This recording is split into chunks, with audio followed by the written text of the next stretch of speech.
নমস্কার বন্ধুরা, রাজকন্যা রান্নাঘরে আপনাদের সবাইকে স্বাগত। আজকে আমি আরেকটি রেসিপি আপনাদের সঙ্গে শেয়ার করব, ডিমের চপ।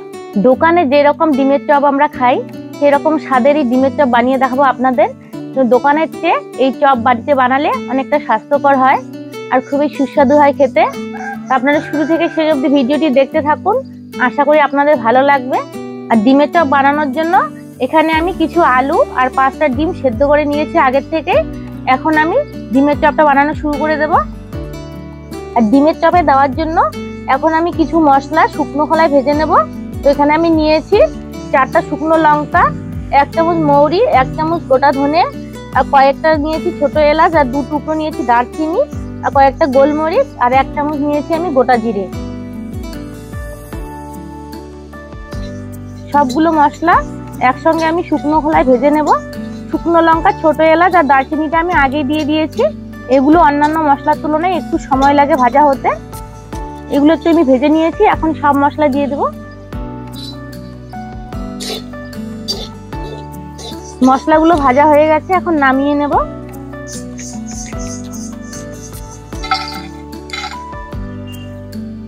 মশলাগুলো এখন আমি একটু ঠান্ডা করে মিক্সিতে গুঁড়ো করে নেব।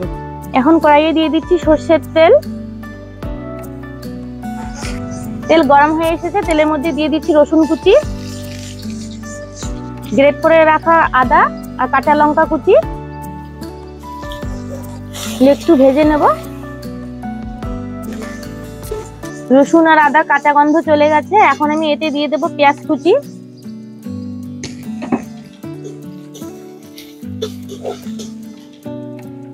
পেঁয়াজগুলো ভাজা হতে হতে এখানে আমি আলুগুলো ম্যাশ করে নেব।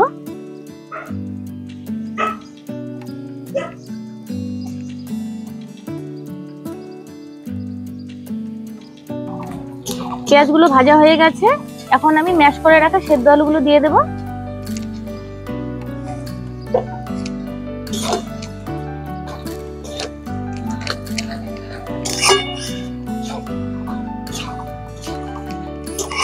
আর এখন এতে আমি দিয়ে দিচ্ছি স্বাদ মতো লবণ, পরিমাণ মতো হলুদ গুঁড়ো, আর 1/2 চামচ দিয়ে দিচ্ছি লাল লঙ্কার গুঁড়ো, আর দিয়ে দিচ্ছি ভাজা মশলা। যে মশলাগুলো আমি ভাজা করে গুঁড়ো করে নিয়ে এসেছি সেগুলো ভালোভাবে মিশিয়ে নেব আলুর সঙ্গে।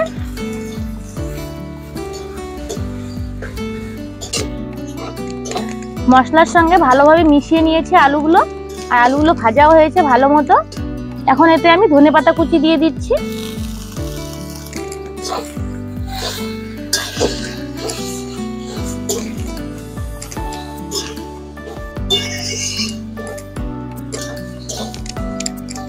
ধনেপাতাটাও ভালোভাবে মিশিয়ে নিয়েছি, এখন আমি আলুগুলো নামিয়ে নেব।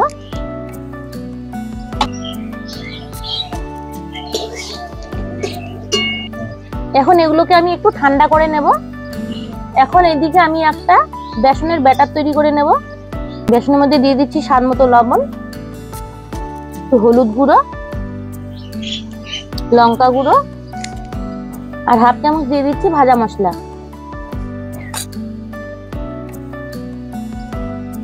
শুকনো উপকরণগুলো আমি একসঙ্গে মিশিয়ে নিলাম ভালোভাবে। এখন অল্প অল্প করে জল দিয়ে একটা ঘন ব্যাটার তৈরি করে নেব।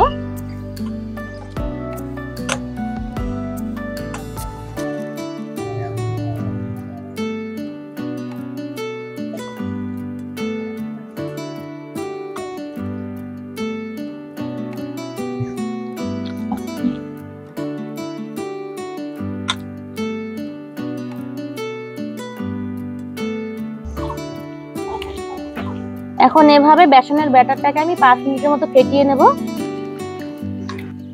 এখন এই ডিমগুলো আমি ফালি করে নেব। তার জন্য আঙ্গুলে আমি একটা সুতো পেঁচিয়ে নেব।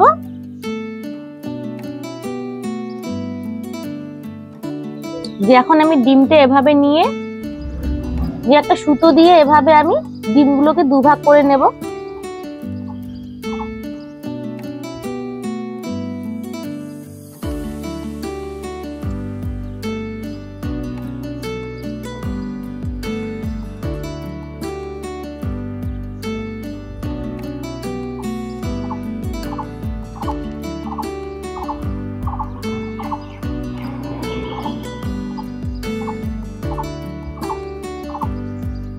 এখন আমি এখান থেকে এই যে আলুর পুর যে বানিয়ে রেখেছি এটা একটু করে নেব, নিয়ে হাতে এভাবে গোল করে এভাবে চ্যাপটা করে নেব।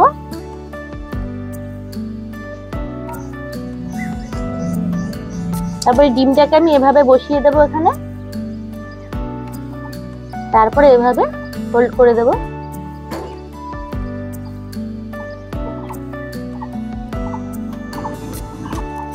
তারপর এভাবে চেপে চেপে আমি একটা চপের শেপ তৈরি করে নেব। যে একটা আমার তৈরি হয়ে গেল চপ, বাকিগুলো আমি এভাবে বানিয়ে নেব।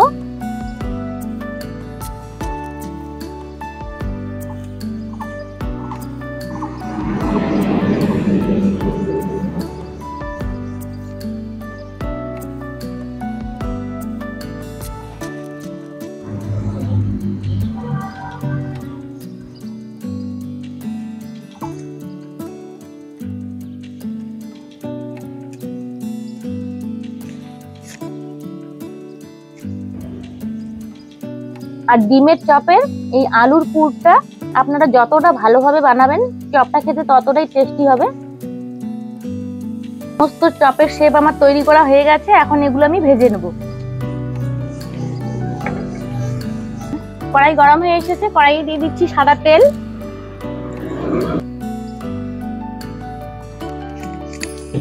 আর এখন বেসনের ব্যাটারটাতে আমি হাফ চামচ দিয়ে দিচ্ছি খাবার সোডা। সোডা দিলে চপটা খুব মুচমুচে হবে। ভালোভাবে মিশিয়ে নেব।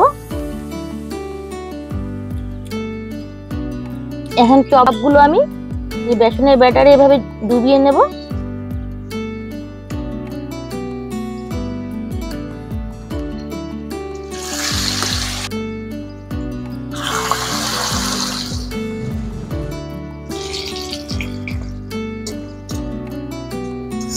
চপগুলো এভাবে উল্টে পাল্টে ভেজে নিতে হবে।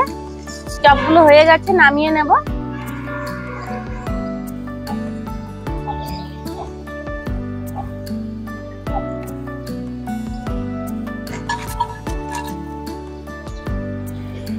বাকি চপগুলো আমি ভেজে নেব।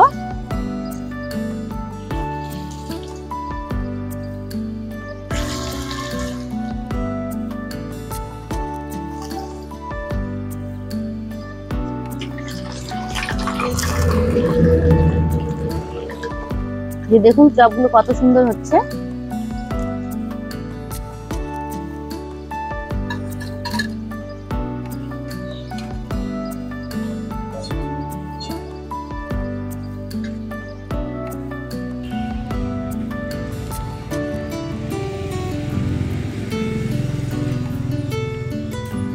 এই যে দেখুন বন্ধুরা, কত সহজে ঘরোয়া উপকরণ দিয়ে আমি ডিমের চপ বানিয়ে দেখালাম আপনাদেরকে।